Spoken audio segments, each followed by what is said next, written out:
بالله من الشيطان الرجيم. بسم الله الرحمن الرحيم. ولكل أمة جعلنا منسكا ليذكروا اسم الله على ما رزقهم من بهيمة الأنعام فإلهكم إله واحد فله أسلموا وبشر المخبتين الذين إذا ذكر الله وجلت قلوبهم والصابرين على ما أصابهم والمقيم الصلاة ومما رزقناهم ينفقون.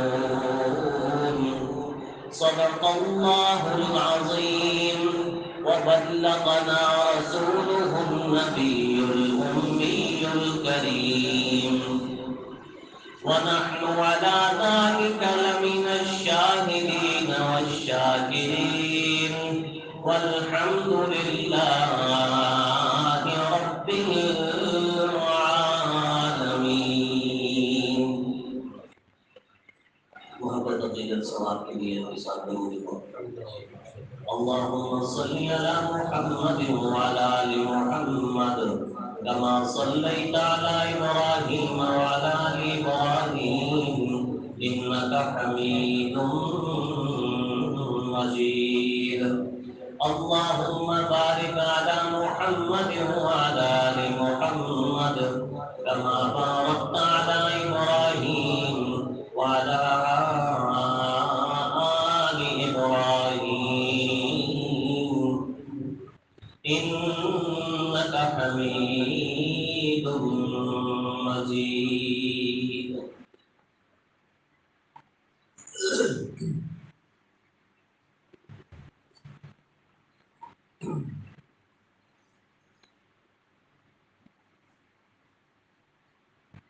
قابل احترام سامعین کرام،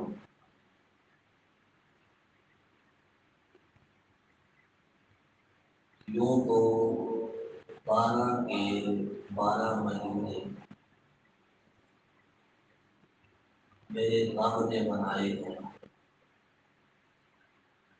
ان عدت الشہور عند اللہ،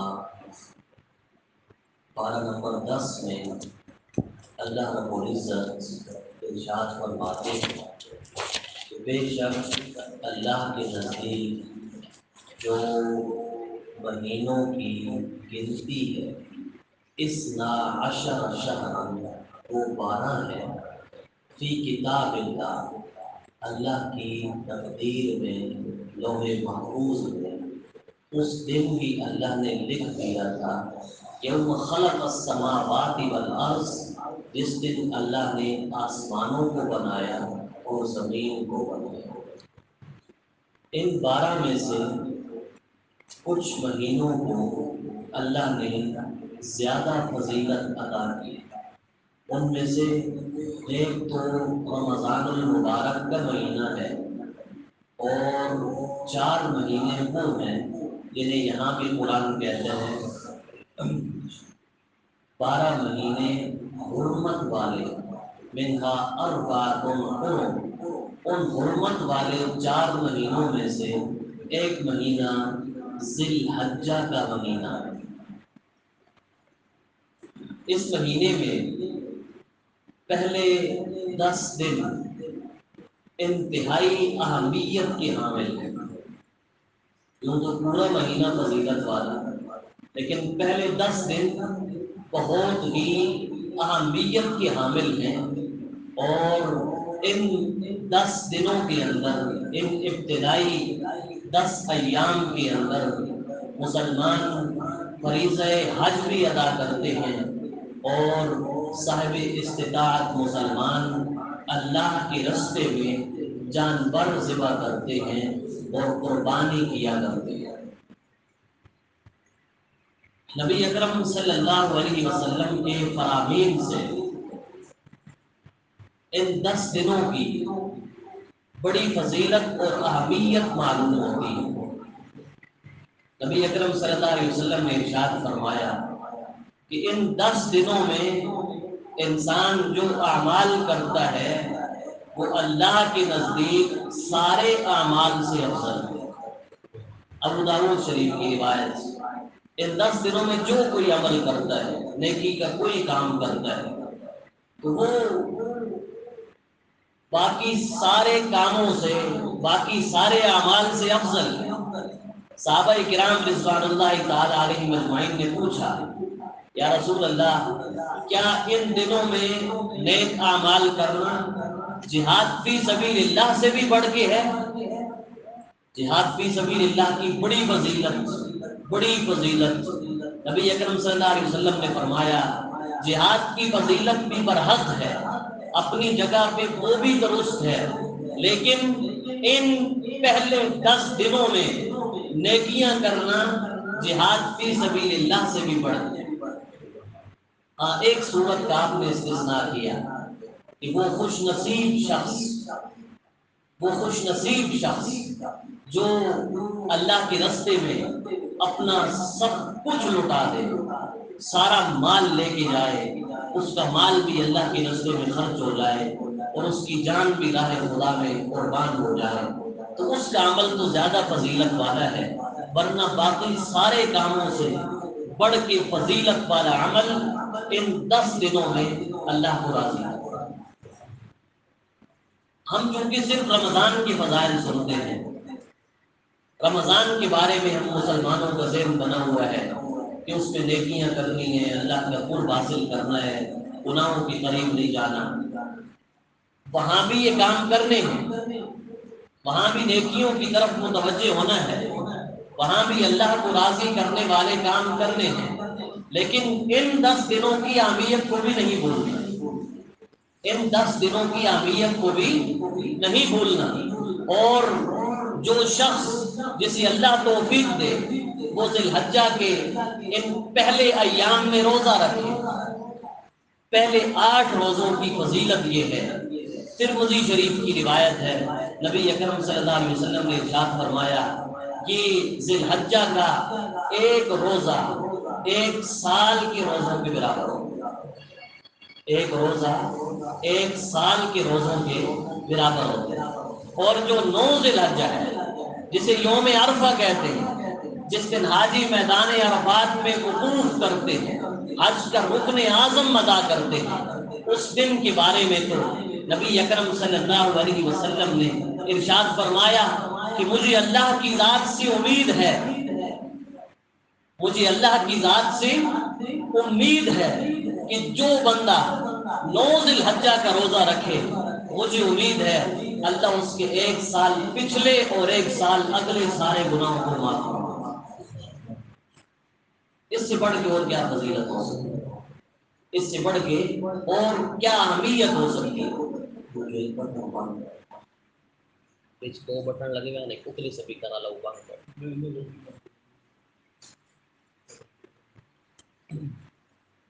باری کھولو نہ بیچ سپیکر پہ لکھا گیا بائے والا، دوسرا بند کریں، یہ آن تو کتنی بڑی فضیلت ہے۔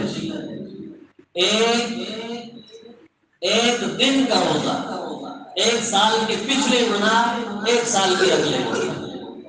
آج یہ تہیہ کر لے، نیت کر لے، جسے اللہ توفیق دے وہ ان دنوں میں بھی روزہ رکھے، نہیں تو 9 ذی الحجہ کا روزہ انشاءاللہ سامنے رکھا۔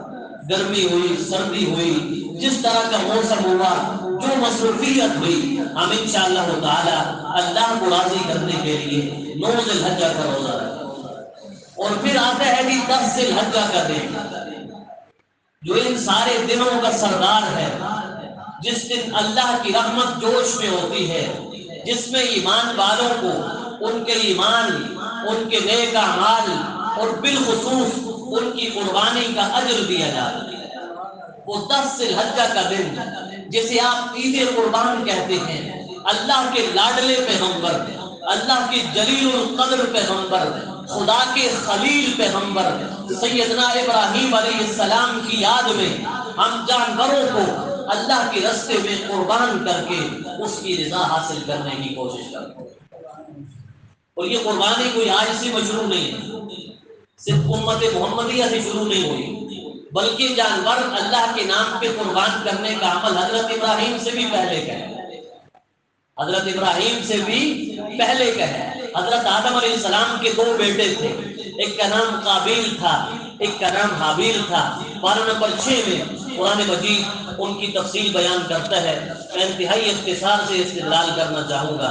اعوذ باللہ من الشیطان الرجیم، بسم اللہ الرحمن الرحیم، وَاتْلُ عَلَيْهِمْ نَبَأَ ابْنَيْ آدَمَ بِالْحَقِّ۔ اے میرے پیارے پیغمبر، ان لوگوں کو آدم علیہ السلام کے 2 بیٹوں کا حال پڑھ کے سناؤ، ان کا واقعہ سناؤ، ان کا قصہ سناؤ۔ اے میرے رب، ان کا کیا قصہ ہے؟ اللہ فرماتے ہیں اِذْ قَرَّبَا قُرْبَانًا، جب ان دونوں نے اللہ کے راستے میں قربانی پیش کی۔ حضرت آدم کے 2 بیٹے، رشتے کی وجہ سے آپس میں جھگڑا ہوتا ہے، آپس میں اختلاف ہو جاتا ہے۔ حضرت آدم علیہ السلام اپنے بیٹوں سے کہتے ہیں دونوں اللہ کے حضور کوئی چیز پیش کرو۔ حابیل ایک بڑا عمدہ جانور جو بڑا خوبصورت موٹا تازہ پلا ہوا، اسے اللہ کے راستے میں قربان کر دیتا ہے، اسے ذبح کر کے بارگاہ خداوندی میں پیش کرتا ہے۔ اس کا دوسرا بھائی جس کا نام قابیل ہے، وہ کوئی گلا سڑا غلہ اور گھٹیا قسم کی چیزیں اللہ کے راستے میں خرچ کرتا ہے۔ چیز بھی اچھی نہیں ہے، نیت بھی اچھی نہیں ہے۔ اللہ فرماتے ہیں اِذْ قَرَّبَا قُرْبَانًا، دونوں نے قربانی پیش کی۔ فَتُقُبِّلَ مِنْ أَحَدِهِمَا، ایک کی قربانی میرے اللہ نے قبول کر لی، وَلَمْ يُتَقَبَّلْ مِنَ الْآخَرِ، دوسرے کی قربانی رب ذوالجلال نے قبول نہ کی۔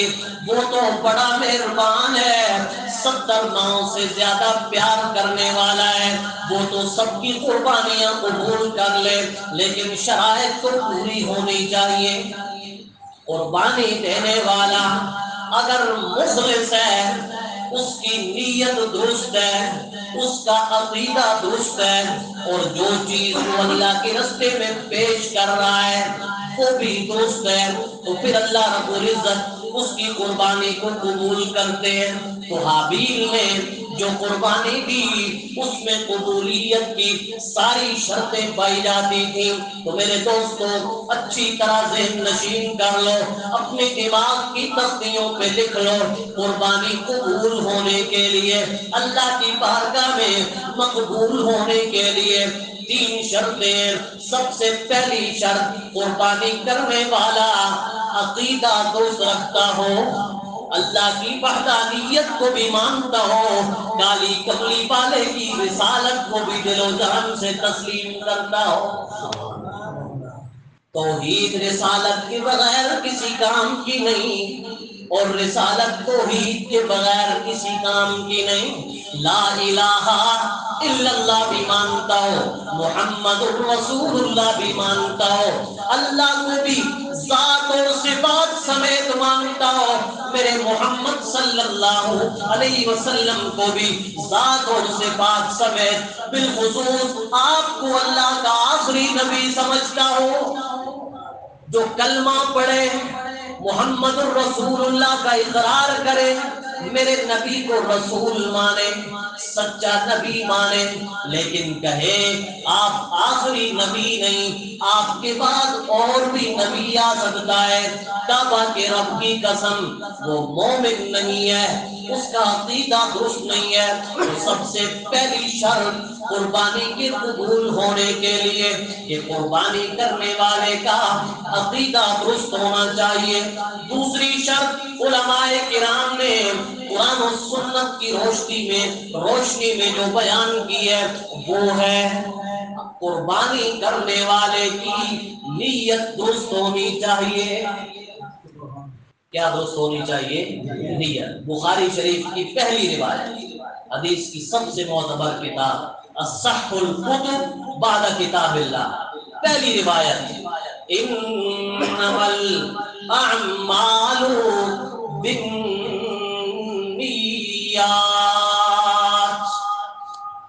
انما الاعمال بالنیات، اللہ کے نزدیک عملوں کا دار و مدار نیتوں پہ ہوا کرتا ہے۔ درست نیت والا آدھی کھجور اللہ کے راستے میں صدقہ کرے۔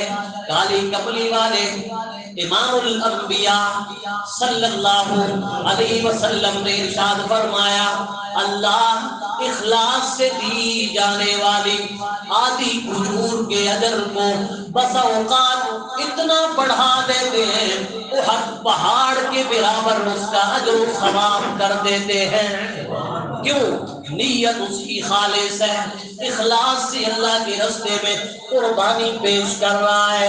انما الاعمال بالنیات، بری نیت والا، ریاکاری کی نیت والا، شہرت کی نیت والا احد پہاڑ کے برابر سونا صدقہ کر دے، اسے رائی کے دانے برابر بھی ثواب نہیں دیا جاتا۔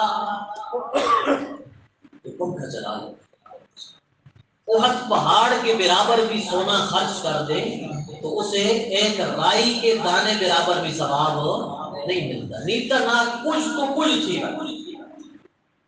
نیت۔ حضرت علی رضی اللہ تعالی عنہ، پچھلے جمعے میں نے عرض کیا تھا کہ علم کا پہاڑ تھا سیدنا علی المرتضی رضی اللہ، ان سے کافر نے پوچھا کہ علی یہ تو بتاؤ، آپ مسلمان ہو، آپ پہ عبادت مذہب کی طرف سے فرض ہے، آپ کتنا وقت عبادت کریں؟ انہوں نے فرمایا ہم 24 گھنٹے عبادت کرتے ہیں۔ ہم 24 گھنٹے کیا کرتے ہیں؟ عبادت کرتے ہیں۔ وہ کافر ہنسنے لگا کہ بھائی یہ بات تو عقل مانتا ہی نہیں، وہی بات تو سن، تیرا واسطہ کس سے بڑا ہے؟ علم کے پہاڑ سے بڑا ہے، اس کی دلیل تو سن، پھر ہنسنا کیسے بھائی؟ کیا ہم سوتے نہیں؟ سوتے اس طرح ہم 7-8 گھنٹے 6-7-8 گھنٹے سوتے ہیں، صحابہ کرام بھی سوتے تھے۔ بھائی کیا آپ دیگر کام نہیں کرتے، کاروبار نہیں کرتے؟ نہیں ہم کرتے ہیں، تو پھر 24 گھنٹے کیسے عبادت؟ حضرت علی رضی اللہ تعالیٰ نے فرمایا ہم ہر کام میں یہ نیت کر لیتے ہیں کہ ہمارا یہ کام حضور کی سنت کے مطابق ہو اور اللہ کو راضی کرنے کے لیے ہو، ہمارا کاروبار بھی عبادت بن جاتا ہے، ہمارا سونا بھی عبادت۔ نیت، ایک نیت نے آپ کے 24 گھنٹے عبادت والے بنا دیے۔ ایک آپ سوئے نہیں میں تھکا ہوں، میری تھکاوٹ ختم ہو جائے گی، اس نیت سے آپ سوئے ہیں، اور ایک ہے آپ اس نیت سے سوئے ہیں کہ میں تازہ دم ہو کے صبح سب سے پہلے اللہ کے سامنے سر بسجود ہوگا، نماز فجر ادا کروں گا۔ یہ نیت آپ نے کی سوئے کہ تازہ دم ہو کے اللہ کی عبادت کروں گا۔ تو ایمان سے بتائیے کیا یہ آپ کا سونا عبادت بنے گا یا نہیں بنے گا؟ آپ کھانا اس نیت سے کھائیں میرے جسم میں طاقت آئے گی، میں اس طاقت کو خدا کی عبادت میں صرف کروں گا، آپ کا کھانا عبادت بن جائے گا۔ اس سے بھی آسان نیت بتاؤں، اس سے بھی آسان نیت، کھانا اس نیت سے کھا رہے ہیں، جسم میں طاقت آئے گی، اس طاقت کو اپنے بیوی بچوں کے لیے رزق حلال کمانے میں صرف کروں گا، رزق حلال کمانے میں صرف کروں گا تاکہ حرام نہ کھاؤں، اپنے بچوں کو نہ کھلاؤں۔ مجھے کعبہ کے رب کی قسم ہے تمہارا یہ رزق حلال کمانا بھی عبادت ہوگا اور تمہارا یہ کھانا کھانا بھی عبادت ہوگا۔ میرے نبی کو رزق حلال کمانا کتنا پسند؟ ایک مزدور پتھر کوٹتا رہا، اس کے ہاتھوں میں چھالے پڑ گئے، حضور سے آ کے مصافحہ کرتا ہے، حضور محسوس کرتے ہیں کہ اس کے ہاتھ سخت ہے، اے میرے دوست، اے میرے صحابی، یہ ہاتھ تیرے اتنے سخت کیوں ہیں؟ یا رسول اللہ غریب آدمی ہوں، مزدوری کرتا ہوں، آج پتھر ٹوٹنے کی وجہ سے میرے ہاتھوں میں چھالے پڑے ہیں، قربان جاؤں اس مزدور کے ہاتھوں پہ۔ کالی کملی والے نے اس کے ہاتھوں کو قریب کر کے اسے بوسہ دے لیا، بوسہ دے کے میرے پیغمبر نے فرمایا القاسم حبیب اللہ، القاسم حبیب اللہ، یہ محنت کر کے کمانے والا تو خدا کا لاڈلا ہے۔ کیوں؟ اس کی نیت یہ ہے کہ میں حلال کماؤں، حرام سے بچوں۔ میں بڑے اشارے کنائے میں ایک لفظ، ایک چیز آپ کو سمجھانا چاہوں گا نیت میں۔ نبی اکرم صلی اللہ علیہ وسلم نے ارشاد فرمایا تم جب اپنی ازواج کی صحبت اختیار کرتے ہو اس میں بھی ثواب ہے۔ صحابہ یا رسول اللہ یہ تو ہم اپنی خواہش پوری کرتے ہیں، اس میں کیسا ثواب؟ حضور نے فرمایا اگر تم حرام کاری کرتے تو کیا تمہیں گناہ نہ ملتا؟ جی یا رسول اللہ ملتا۔ تم اپنی ازواج کی صحبت اس لیے کرتے ہو کہ میں گناہ سے بچ جاؤں تو پھر اللہ تمہیں ثواب بھی عطا کرے۔ تمہاری نیت کی وجہ سے تمہارے سارے کے سارے اعمال اللہ رب العزت قبول فرماتے ہیں اور تمہیں 24 گھنٹے کی عبادت کا ثواب عطا فرماتے، 24 گھنٹے کی عبادت کا ثواب عطا فرماتے۔ تو قربانی کے قبول ہونے کی پہلی شرط یہ ہے عقیدہ درست ہو، اور دوسری شرط یہ ہے نیت درست، نیت ناراض نہ ہونا۔ آج کل ہماری نیتیں درست نہیں رہی، ہماری نیتیں درست نہیں رہی۔ بہت کم لوگ ہوتے ہیں جو گوشت کھانے کی نیت کرتے ہیں، کسی بھی قسم کی نیت فاسد، پوری قربانی، بلکہ اگر آپ وہ ساتھ میں ہیں تو آپ 6 بندوں اور کو بھی قربانی فراہم کریں۔ یہ نیت تو کم لوگوں کی ہوتی ہے، چلو جی گوشت کھانا، لیکن یہ نیت بہت سارے لوگوں کی ہوتی ہے کہ لوگ کہیں اس نے بڑی اچھی قربانی۔ ہمارے اندر بیماری ہے نا، شہرت کے طلبگار ہے، شہرت، نام و نمود، میرا نام لیا جائے، فلاں نے 1 لاکھ کا بیل لایا ہے، میں 2 لاکھ کا بیل لاؤں گا، وہ بیل لایا ہے میں اونٹ لاؤں گا، وہ بکری لایا ہے میں بکرا لاؤں گا، میں ایسا کروں گا، میں ایسا کروں گا، پھر یہ تجھے میں ہی بچے گی، قربانی کی اجر و ثواب سے تمہاروں کو میں ہی بچے گی۔ اور یہ میں کس کام کی؟ تو ہے کون بھائی؟ میں ہوں کون؟ قرآن مجھے کہتا ہے هل اتى على الانسان حين من الدهر لم يكن شيئا مذكورا، اے میں کرنے والے، ایک وقت ایسا تھا تیرا نام بھی نہ تھا، تجھے کوئی جانتا بھی نہ تھا۔ پھر اللہ مجھے اور آپ کو ہماری حیثیت بتاتی ہوئی کہتے ہیں اور میں کرنے والے، تو پانی کا وہ گندا قطرہ تھا جو جسم پہ لگ جاتا، جسم ناپاک، کپڑوں پہ لگ جاتا، کپڑے ناپاک۔ أَلَمْ يَكُنْ نُطْفَةً مِّن مَّنِيٍّ يُمْنَىٰ ثُمَّ كَانَ عَلَقَةً فَخَلَقَ فَسَوَّىٰ فَجَعَلَ مِنْهُ الزَّوْجَيْنِ الذَّكَرَ وَالْأُنثَىٰ أَلَيْسَ ذَٰلِكَ بِقَادِرٍ عَلَىٰ أَن يُحْيِيَ الْمَوْتَىٰ۔ انسان کو تو پانی کا گندا قطرہ تھا، اب تو کہتا ہے میں، میرا نام، میری شہرت، میری قربانی اور میری پگڑی سب سے بلند ہو۔ یہ کبریائی تجھے زیب نہیں دیتی، یہ کبریائی میرے رب کی چادر، اور بلند وہ ہے، نام اس کا ہے، مقام اس کا ہے، تکبر اسے زیب دیتا ہے۔ لَهُ الْحَمْدُ وَلَهُ الْكِبْرِيَاءُ فِي السَّمَاوَاتِ وَالْأَرْضِ، آسمان و زمین کی ساری ثنائیں اور ساری کبریائیاں، ساری بڑائیاں صرف اور صرف میرے رب کو زیب ہوتی ہے۔ جو تکبر کرتا ہے میں، وہ اللہ کی چادر کھینچنے کی کوشش کرتا ہے۔ حدیث پاک میں آتا ہے الکبر ردائی، بڑائی میری چادر ہے، بڑائی بڑے کو زیب دیتی ہے۔ ہم بڑے ہیں ہی نہیں بھائی، ہم نماز میں کتنی مرتبہ کہتے ہیں اللہ اکبر، اللہ سب سے بڑا کون ہے؟ اللہ۔ پھر جب میں کہوں میری قربانی سب سے اچھی ہونی چاہیے، میری قربانی سب سے عمدہ ہونی چاہیے، لوگ کہیں فلاں بندے نے بڑا جانور ذبح کر دیا، تو پھر میں نے اللہ اکبر کی نفی کر دی یا نہ کر دی؟ پہلے میں کہتا ہوں اللہ سب سے بڑا ہے، میں کہتا ہوں میرا نام بڑا ہونا چاہیے، تو کبھی بھی شہرت، ریاکاری، نمود و نمائش یہ نیت نہیں آنی۔ ہاں یہ ضرور ہے جس کے پاس جتنی گنجائش ہو وہ اتنی قربانی کرے۔ کوئی اچھا جانور خرید سکتا ہے ضرور خریدے، ضرور خریدے۔ جو 2 لاکھ کا بیل لے سکتا ہے لے، اللہ کو راضی کرنے کے لیے لے، اسے باقیوں سے زیادہ ثواب ہے۔ جتنا آپ خرچ کریں گے اتنا آپ کو ثواب ملے گا، جتنی آپ کی گنجائش ہے۔ لیکن نیت صرف اور صرف کیا ہونی چاہیے؟ اللہ کو راضی کرنے کی نیت ہونی چاہیے۔ تو 3 شرطیں ہیں قربانی کے قبول ہونے کی۔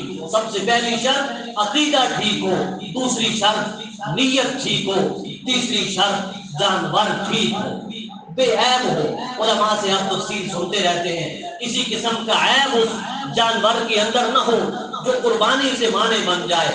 اب جس کے اندر یہ 3 صفتیں جمع ہو جائیں، جس کے اندر یہ 3 صفتیں جمع ہو جائیں تو پھر اسے اجر و ثواب کیا ملتا ہے؟ قال رسول اللہ صلی اللہ علیہ وسلم، میرے اور آپ کے پیارے پیغمبر حضرت محمد الرسول اللہ صلی اللہ علیہ وسلم نے ارشاد فرمایا، اے میرے بندو، اللہ فرماتے اے میرے بندو، قربانی کا جو دن ہوتا ہے، عید الاضحیٰ کا جو دن ہوتا ہے، اس دن اللہ کو جانور کا خون بہانے سے زیادہ کوئی عمل محبوب نہیں ہے۔ اللہ نے جو خطبے میں میں نے آیت پڑھی، اللہ فرماتے ہیں وَلِكُلِّ أُمَّةٍ جَعَلْنَا مَنسَكًا لِيَذْكُرُوا اسْمَ اللَّهِ عَلَى مَا رَزَقَهُم مِّن بَهِيمَةِ الْأَنْعَامِ۔ سورت کا نام سورہ حج ہے، آیت نمبر 34 ہے۔ اللہ فرماتے ہیں ہر امت پہ ہم نے قربانی فرض کر دی ہے، کیوں؟ لِيَذْكُرُوا اسْمَ اللَّهِ عَلَى مَا رَزَقَهُم مِّن بَهِيمَةِ الْأَنْعَامِ۔ جانور جو اللہ نے دیا ہے اس کو اللہ کا نام لے کے ذبح کیا جائے۔ باطل مشرکین مبتدعین اپنے جھوٹے معبودوں کے نام پہ جانور ذبح کرتے ہیں۔ اے مسلمانوں، اے محمد الرسول اللہ کی رسالت کی گواہی دینے والوں، اے صحابہ اور اہل بیت سے محبت کرنے والوں، تمہارا معبود سچا ہے، اس سچے معبود کے نام پہ تم بھی جانوروں کو ذبح کیا کرو۔ اللہ کا نام لے کے، اللہ کی رضا کی خاطر جب تم جانور ذبح کرو گے، اس کی گردن سے فوارے کی صورت میں نکلنے والا خون زمین پہ بعد میں پہنچے گا۔ میرے نبی نے فرمایا اللہ اسے پہلے قبول کر کے تمہارے گناہوں کو معاف فرما دیں گے، اور دن قیامت کے اس قربانی کی جانور کے بال بھی، اس کی کھال بھی، اس کے سینگ بھی، یہاں تک کہ میرے نبی نے فرمایا اس کا گوبر بھی تمہاری نیکیوں میں اضافے کا سبب بنے گا۔ اس کے جسم پہ جتنے بال ہیں ان کو گننا ممکن نہیں، اسی طرح قربانی کرنے والے کے ثواب کو، اس کی نیکیوں کو شمار کرنا بھی ممکن نہیں۔ اللہ اتنا اجر و ثواب اللہ رب العزت قربانی کرنے والے کو دے۔ جس کے پاس گنجائش ہو وہ ضرور قربانی، جس کے پاس گنجائش ہو، بے شک اس پہ واجب نہ ہو، جس پہ واجب ہے اسے تو ہر حال میں کرنا، جس پہ واجب نہیں بھائی یہ محبت نہ سوبا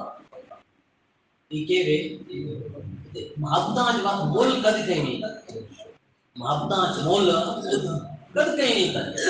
گنجائش ہو ضرور اللہ کے راستے میں قربانی کریں، پورا سال اجر و ثواب ملے گا۔